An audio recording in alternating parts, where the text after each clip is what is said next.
اللہ تعالیٰ نے سورۃ صاد کے اندر اس واقعے کا تذکرہ فرمایا ہے جس میں اللہ تعالیٰ نے انسانوں کی عزت اور تکریم کے لیے فرشتوں کو سجدے کا حکم دیا۔ تو یہ اگر کوئی انسان ہو اور واقعی انسان ہو اور اس پر غور کرے تو یہ انسان کی بہت زیادہ عزت افزائی اللہ تعالیٰ نے فرمائی، بہت زیادہ۔ عالم انسانیت سے پہلے جب حضرت آدم علیہ السلام کو پیدا فرمایا تو انسانیت کی اللہ تعالیٰ نے نہایت عزت افزائی فرمائی۔ دنیا میں بھی اللہ تعالیٰ نے قرآن مجید میں فرمایا ہے وَلَقَدْ كَرَّمْنَا بَنِي آدَمَ، ہم نے دنیا میں بھی انسان آدم کی اولاد کو عزت عطا فرمائی ہے۔ اور پھر اس کی آگے تھوڑی سی وضاحت بھی فرمائی وَحَمَلْنَاهُ فِي الْبَرِّ وَالْبَحْرِ، ہاں جی، یہ خشکی میں بھی سواریاں ہیں اس کے لیے، ہاں جی، یہ اوپر بیٹھ کے جاتا ہے، کبھی گدھا اس کے اوپر سوار نہیں ہوا، ہاں جی، اور کبھی اب میرے ذہن میں بات آ جاتی ہے، اللہ تعالیٰ فرماتے ہیں ہم نے انسان کو عزت دی ہے، اور کچھ لوگ نا نبی صلی اللہ علیہ وسلم کی محبت میں انسانوں سے جانوروں کی طرف چلے جاتے ہیں۔ یہ حماقت والی بات ہے، انسانیت والی بات ہے۔ اللہ تعالیٰ نے انسان بنایا، انسان کو عزت دی ہے، تو انسان بنو اور آپ علیہ السلام کی عزت اور اطاعت و فرما برداری پر پیرا دو، یہ مقصد ہے، نہ کہ یہ کہ میں وہ کتا ہوں جی مدینے کا۔ اور میں نے خود جمعے میں ایک عالم دین بچہ تھا تو میں سنتا تھا، تو ایک عالم دین تھے، وہ بڑے جوش میں آئے، انہوں نے کہا جی اگر آپ مدینے کے کتے ہو تو ہم مدینے کے سور ہیں۔ تو میں نے کہا یہ عجیب چڑیا گھر ہے، تو یہ بات نہیں ہے، دین اس طرح اپنے مزاج سے چلنے کا نام نہیں ہے۔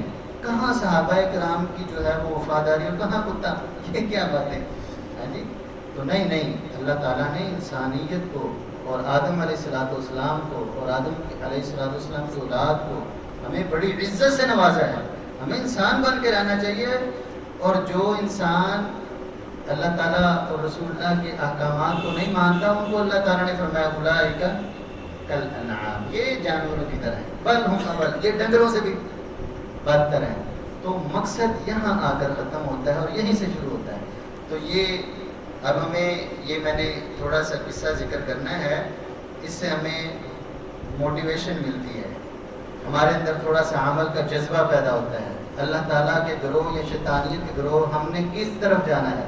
دیکھیے اللہ نے فرمایا اذ قال ربک للملائکۃ انی خالق بشرا من طین، ہاں جی، اس وقت کو ذہن میں رکھو، یاد کرو جب اللہ تعالیٰ نے فرشتوں سے کہا، ہاں جی، ہمارے ہاں جو انسان نہایت نیک ہو، ہم کہتے ہیں یہ فرشتہ صفت انسان ہے، نہیں، فرشتوں میں گناہ کا مادہ نہیں ہے، انسان کے اندر دونوں مادے ہیں، لیکن وہ گناہ کو چھوڑ کر اس کو دبا کر اللہ کے لیے مزید محنت اور کوشش کرتا ہے، تو پھر وہ فرشتوں سے افضل انسان کہلاتا ہے۔ تو اللہ فرماتے ہیں کہ اذ قال ربک للملائکۃ، جب اللہ تعالیٰ نے آپ کے رب نے فرمایا فرشتوں سے انی خالق بشرا من طین، کہ میں ایک انسان بنانے لگا ہوں مٹی سے، فَإِذَا سَوَّيْتُهُ، جب میں اس کو ایسے برابر کر کے بنا دوں، وَنَفَخْتُ فِيهِ مِن رُوحِي، اور اپنی طرف سے روح پھونک دوں،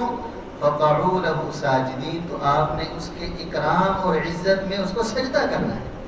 اللہ، کتنی عزت ہے اللہ تعالیٰ کے ہاں اگر انسان ہو، تو اللہ فرشتوں سے کہہ رہے ہیں کہ آپ نے اس کو سجدہ کرنا ہے، اس کا احترام اور تعظیم کرنی ہے۔ اللہ، تو فسجد الملائکۃ کلہم، یہ انسان اپنی حیثیت کو دیکھے کہ اللہ تعالیٰ نے کتنی عزت دی، سب فرشتوں نے سجدہ کیا، اجمعون، سارے کے ساروں نے، ہاں جی، ان میں سارے یہ جبریل امین اور دوسرے اور تیسرے اور سارے، کتنی بڑی لسٹ، اور اس اعزاز کو اگر کوئی محسوس کرے تو پھر گناہ کرنے سے پہلے انسان خود ہی شرمندگی سے ڈوب مرتا ہے کہ یار میں کیا ہوں اور میری کرتوت کیا ہے. تو یہ اعزاز اور اپنی حیثیت کو پہچاننا، یہ انسان بڑے بڑے جو معزز لوگ ہیں نا کہتے ہیں یار مجھے یہ زیب ہی نہیں دیتا. ہم سے بھی کوتاہیاں ہو جاتی ہیں، پھر ہمیں یاد آتا ہے یار ہمیں تو ایسے بندے کے متھے نہیں لگنا چاہیے تھا، یار یہ تو کوتاہی ہو گئی، ہمیں تو خاموش رہنا چاہیے تھا. ہوتا ہے نا زندگی میں. تو اگر انسان اپنی حیثیت کو پہچانے جو اللہ تعالیٰ نے انسان کو دی ہے، ہاں جی، تو یہ بہت بڑی ہے. تو فسجد الملائکۃ کلھم اجمعون، سب فرشتوں نے کیا کیا؟ سجدہ کیا الا ابلیس. یہ لعین ابلیس جو ہے اس نے سجدہ نہیں کیا. تو استکبر، تکبر میں آ گیا. تکبر بہت بری چیز ہے. تکبر جو انسان کا بیڑا گرک ہے. اللہ تعالیٰ ہمیں تکبر سے محفوظ کرنا. تو وکان من الکافرین، یہ اللہ تعالیٰ کا حکم نہ ماننا. اب ادھر بڑے علماء بات کرتے ہیں اس نے تو ایک سجدہ نہیں کیا، اور جو کرتے ہی نہیں ہیں جی تو پھر وہ بڑی سخت باتیں بھی کی جاتی ہیں. ہم کو سوچنا چاہیے، اپنے بہنوں بھائیوں دوستوں کو یہ بات سمجھانی چاہیے کہ انسان کے ساتھ اللہ تعالیٰ کی کتنی نرمی ہے اور کتنا اللہ تعالیٰ کی اس کے ساتھ مہربانی ہے. ہاں جی. تو اللہ تعالیٰ نے اس سے پوچھا قال یا ابلیس ما منعک، کس چیز نے آپ کو روکا ہے ان تسجد لما خلقت بیدی، اس کو سجدہ کرنے سے جس کو میں نے اپنے دونوں ہاتھوں سے بنایا. سبحان اللہ. ہاں جی، اپنے ہاتھوں سے، اللہ تعالیٰ کے ہاتھ سے. اب بڑا کاریگر ہو نا، میں اپنے ہاتھ نال تیرے کپڑے سیتے، میں نے اپنے ہاتھ سے یہ کام کیا. ہاں جی. تو اللہ تعالیٰ سے بڑھ کر کوئی اعزاز والی شخصیت تو نہیں ہے. تو اللہ نے اعزاز اور عزت اور تکریم پھر ذکر کی کہ جس کو میں نے دونوں ہاتھوں سے بنایا تو انہیں پھر اس کو سجدہ کیوں نہ کیا. تو کیا استکبرت ام کنت من العالین، کوئی تکبر، کوئی بڑائی، کوئی اپنے آپ کو، کیا مسئلہ ہے تمہیں؟ قال انا خیر منہ، تو یہ شیطان خبیث کہتا ہے کہ میں اس سے افضل ہوں، مجھے سجدہ کروانا چاہیے، آپ اس کو سجدہ کروا رہے ہیں مجھ سے. خلقتنی من نار وخلقتہ من طین، تو اس کو تو مٹی سے بنایا ہے، مجھے آگ سے بنایا ہے، آج آگ مٹی سے افضل ہے. تو اللہ تعالیٰ نے اب ادھر جو لوگ اپنی عقل کو، عقل کے گھوڑے دلاتے ہیں اور اپنی عقل کے مطابق جو ہے وہ شریعت کو پرکھنے کی کوشش کرتے ہیں اور کہتے ہیں یہ آیت ہماری سمجھ میں نہیں آتی، یہ رسول اللہ کی حدیث ہماری سمجھ میں نہیں آتی، اس لیے ہم نہیں مانتے. وہ بہت سارے لوگ ہیں. اب چند دیکھ رہے ہیں یار اب دنیا بھی تو چلانی ہے نا، پتہ نہیں دین نے ایسا کیوں کہہ دیا ہے. یعنی جب ہم کوئی احکامات سناتے ہیں، میں ایک دن سوچ رہا تھا، ہم نے بات کی تھی نا یہ کپڑا نیچے ہونے کی، تو اللہ کا حکم ہے. اب دیکھیں جرابیں پہننے میں اللہ تعالیٰ کا حکم آسانی والا ہے. جرابیں پہن لیں، موزے پہن لیں، شوز پہن لیں، کوئی مسئلہ نہیں، لیکن اوپر سے نہیں لٹکانا. تو اس میں کیا ہے؟ ہم نے شروع میں ایک بات کی تھی، لیس البر ان تولوا وجوہکم قبل المشرق والمغرب، یہ منہ دائیں بائیں مشرق مغرب کرنا اصل مقصد نہیں ہے. اصل مقصد یہ ہے کہ اللہ کی بات ماننا. تو جس نے اللہ کی بات مان لی، اللہ تعالیٰ اس کی قدر کرنے والے ہیں. تو یہ اس نے کہا کہ یہ میری عقل کے مطابق تو میں افضل ہوں. تو جو اپنی عقل کو ترجیح دیتے ہیں اور شریعت کو پیچھے چھوڑ دیتے ہیں، اللہ تعالیٰ ان سے راضی نہیں، ناراض ہوتے ہیں. اور یہ شیطان والی سوچ ہے.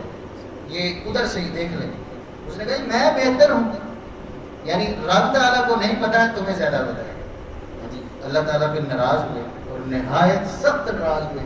قال فاخرج منها، نکل جاؤ یہاں سے، میرے پاس سے دور ہو جاؤ. ہاں جی. اور پھر آگے اللہ تعالیٰ نے اس پر لعنت بھی کی. وَإِنَّ عَلَيْكَ لَعْنَتِي، صرف لعنت نہیں فرمایا کہ لا یوم الدین، قیامت تک تم میری رحمت سے محروم، تم پر لعنت ہے قیامت تک. تو پھر اس نے، یہ بدماش تھا، اس کو پتہ بھی تھا کہ اللہ کی اجازت کے علاوہ کوئی کام نہیں ہو سکتا. تو کہنے لگا ربی فانظرنی الی یوم یبعثون، قیامت تک کے لیے مجھے تھوڑی مہلت دیں. آپ اس کو بڑا پروٹوکول دے رہے ہیں، مجھے تھوڑی مہلت دیں. تو قال فإنک من المنظرین، مہلت ہے، جاؤ جیسے ان کو. تو اس نے کہا، کیا کہا؟ قال فبعزتک لأغوینہم اجمعین، اللہ تعالیٰ کی عزت کی قسم کھائی اس نے کہ میں سب کو گمراہ کروں گا، سب کو، جو اس کی اولاد آئے کہ سب کو گمراہ کروں. فبعزتک، تیری عزت کی قسم. اب انسان کو ایک طرف اللہ تعالیٰ انسان کی عزت کے لیے کتنا تحفظ اور کتنا عزت دے رہے انسان کو. ہاں جی. اور انسان کو اب سوچنا چاہیے کہ میں نے اپنے رب کے راستے پہ چلنا ہے یا شیطان والے راستے پہ جانا ہے. یہ اتنا خبیث ہے اور یہ دشمن ہے میرا. ان الشیطان لکم عدو فاتخذوه عدوا. اللہ فرماتا ہے شیطان دشمن ہے تمہارا، اس کو دشمن بناؤ، سمجھو اس کو. تو ہمیں ہر اس چیز میں لذت آتی ہے جو شیطانی کام ہو، الا ماشاءاللہ. آپ تو ماشاءاللہ نیک لوگ ہیں، نمازوں میں ایک معاشرے کے حساب سے ہم بات کر رہے ہیں.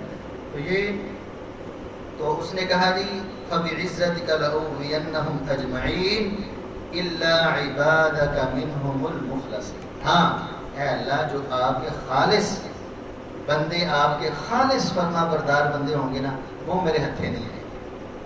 تو ادھر آگے بات چل رہی ہے تو میں ادھر رکنا چاہتا ہوں کہ اللہ تعالیٰ ہمیں اپنے خالص بندوں میں شامل فرمائے. اللہ تعالیٰ ہمیں ہمارے لیے نیکی کرنا آسان فرما دے، گناہ سے بچنا آسان فرما دے، شیطان کی شیطانیت سے بچنا آسان فرما دے، اپنی رحمتوں کے راستے پر چلنا آسان فرما دے. وآخر دعوانا ان الحمد للہ.